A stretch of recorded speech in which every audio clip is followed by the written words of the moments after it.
my God. Diyos ko. Tingnan mo yung tsura ko. You know that. Very, very dirty. Yan, guys.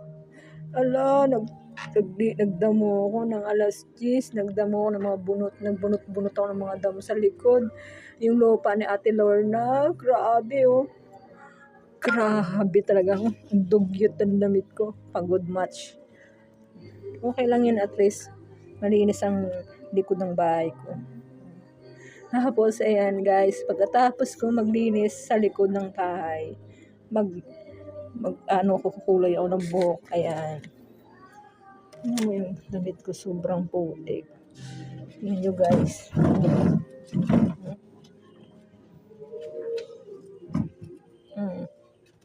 Sobrang putik. Basa pa ako niyan, take notes. Dumi ko na. Pagod match.